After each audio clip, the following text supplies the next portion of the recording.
Gélida noche fuquiana. Las noches frías y estrelladas formaron en común acuerdo los sapos para recordar a sus hijos en luna llena que reine el Suba y sin ser Lucifer.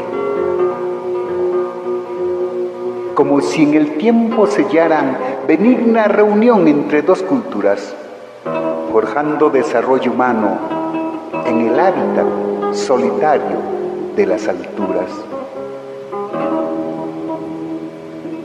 Es belleza de silencio mágico, acompasado por el rumor del frígido céfiro, creando acordes suaves con el licho, al ingresar en el remolino de las sombras y la soledad. Bello también es el alma noble del hombre taciturno y melancólico artista, que inmerso en su cosmovisión andina, vive fiel a la naturaleza amiga.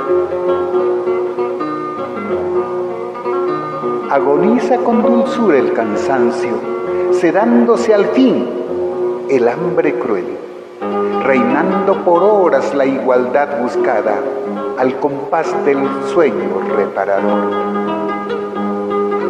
Como si un misterioso manto brindase una tregua en la lucha del hombre para proveerse con armas de combate y proseguir la guerra hasta vencer.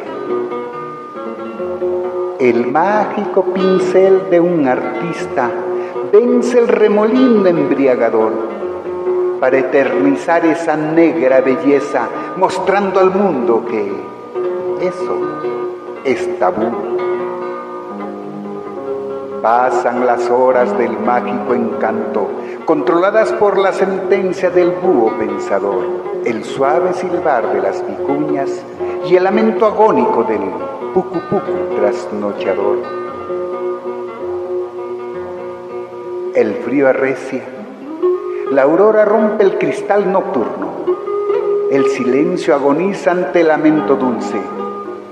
Es el trinar de las avecillas alegres despidiendo la partida de la noche que se va. Como se va la melancolía cuando el hombre pierde su soledad, percibiendo el huayno alegre que emite lejano su tierna beldad.